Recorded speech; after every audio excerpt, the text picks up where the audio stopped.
জানিয়ে দিব এই মুহূর্তে আমাদের হাতে এসেছে গুরুত্বপূর্ণ আপডেট সংবাদের শিরোনাম। শুরুতেই থাকছে ত্রয়োদশ সংসদ নির্বাচনের রোডম্যাপ ঘোষণা।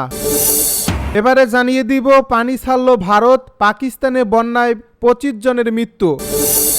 এদিকে শিক্ষার্থীদের উপর হামলায় পানি ও বিদ্যুৎ প্রকৌশলী সমিতির নিন্দা। আরও জানাবো নির্বাচনী রোডম্যাপে জাতির প্রত্যাশা পূরণ হয়েছে দাবি বিএনপি নেতা সালাউদ্দিন আহমেদের।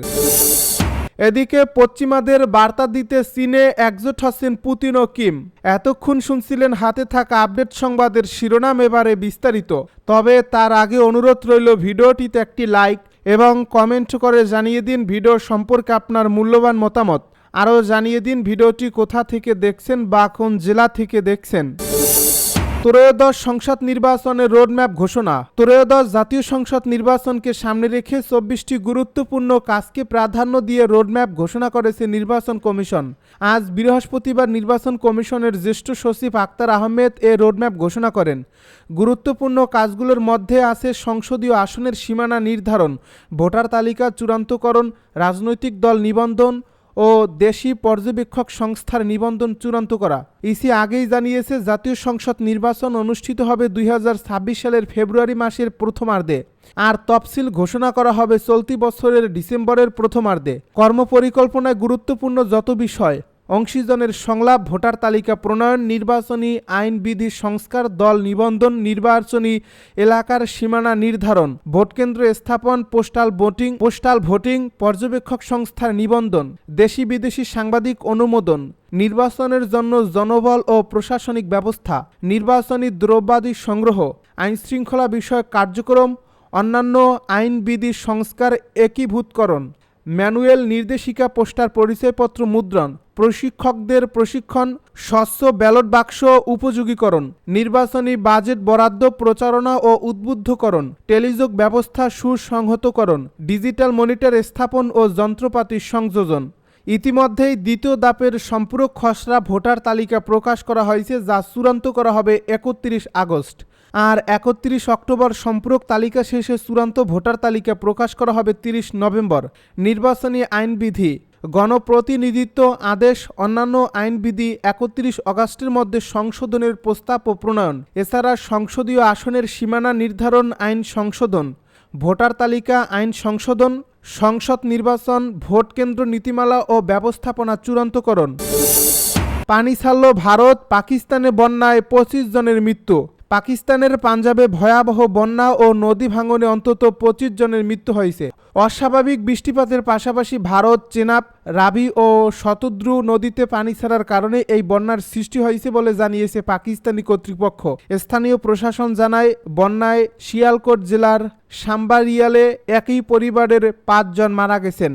গুজরানওয়ালা বিভাগে 15 জন, গুজরাটে 4 জন, নারওয়ালে 3 জন এবং হাফিজাবাদ জেলায় আরও 2 জনের মৃত্যু হয়েছে। বন্যার পানিতে ডুবে গেছে কাসুর, নারওয়াল ও পিন্ডি ভাটিয়ানা এলাকার শত শত গ্রাম, হাজার হাজার মানুষ গৃহহীন হয়ে পড়েছে। প্রবল স্রোতে ভেসে গেছে শত শত গবাদি পশু এবং কয়েক হাজার ফসল। শিক্ষার্থীদের উপর হামলায় পানি ও বিদ্যুৎ প্রকৌশলী সমিতির নিন্দা। প্রকৌশল শিক্ষার্থীদের উপর পুলিশের হামলার ঘটনায় তীব্র নিন্দা ও প্রতিবাদ জানিয়েছে বাংলাদেশ পানি ও বিদ্যুৎ প্রকৌশলী সমিতি, পাওয়ার গ্রিড ইউনিট। বৃহস্পতিবার এক বিশেষ বিবৃতিতে এই সংগঠনটি প্রতিবাদ জানায়। সমিতির ধারণ সম্পাদক প্রকৌশলী মোহাম্মদ সোহেল রানা বিবৃতিতে সই করেন।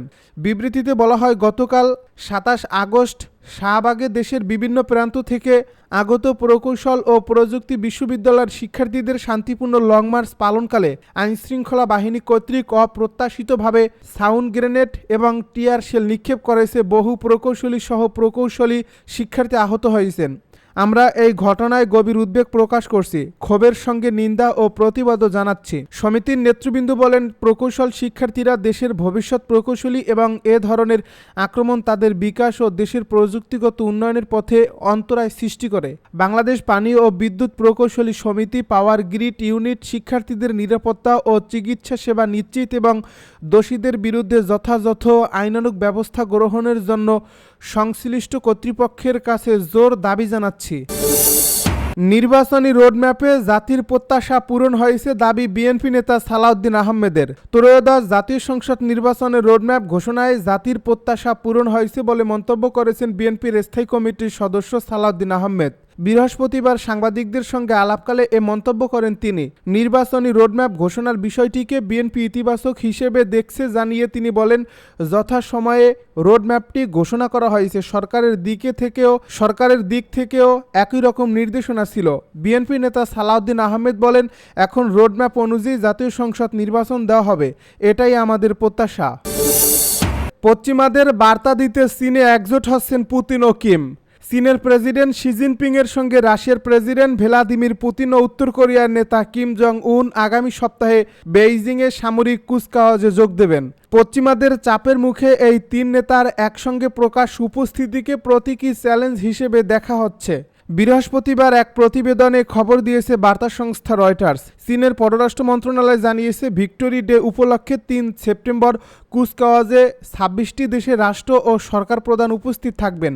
তবে পশ্চিমা কোনো দেশের শীর্ষ নেতা থাকছেন না। তবে শুধু ইউরোপীয় ইউনিয়নের সদস্য রাষ্ট্র স্লোভাকিয়ার প্রধানমন্ত্রী রবার্ট ফিকোর থাকার কথা রয়েছে। এই কুচকাওয়াজকে ঘিরে চীনের সামরিক শক্তির প্রদর্শনের পাশাপাশি রাশিয়া ও উত্তর কোরিয়ার সঙ্গে ঘনিষ্ঠতার বার্তা দিতে চায় বেইজিং। রাশিয়া ২০২৪ সালে ইউক্রেন আক্রমণের পর একের পর এক পশ্চিমা নিষেধাজ্ঞা বিপর্যস্ত। আর উত্তর কোরিয়া ২০০৬ সাল থেকে জাতিসংঘ নিরাপত্তা পরিষদের নিষেধাজ্ঞার মুখে রয়েছে তাদের পারমাণবিক ও ক্ষেপণাস্ত্র কর্মসূচির কারণে। চীনের কৌশলগত অংশীদার রাশিয়ার প্রেসিডেন্ট পুতিন সর্বশেষ ২০২৪ সালে চীনের সফর করেছিলেন। অন্যদিকে কিম জং উন সর্বশেষ ২০১৯ সালের জানুয়ারিতে বেইজিং সফর করেন। এবারের কুচকাওয়াজে অংশ নেবেন বেলারুশের প্রেসিডেন্ট আলেকজান্দার লুকাশেঙ্কো, ইরানের প্রেসিডেন্ট মাসুদ পেজেশকিয়ান।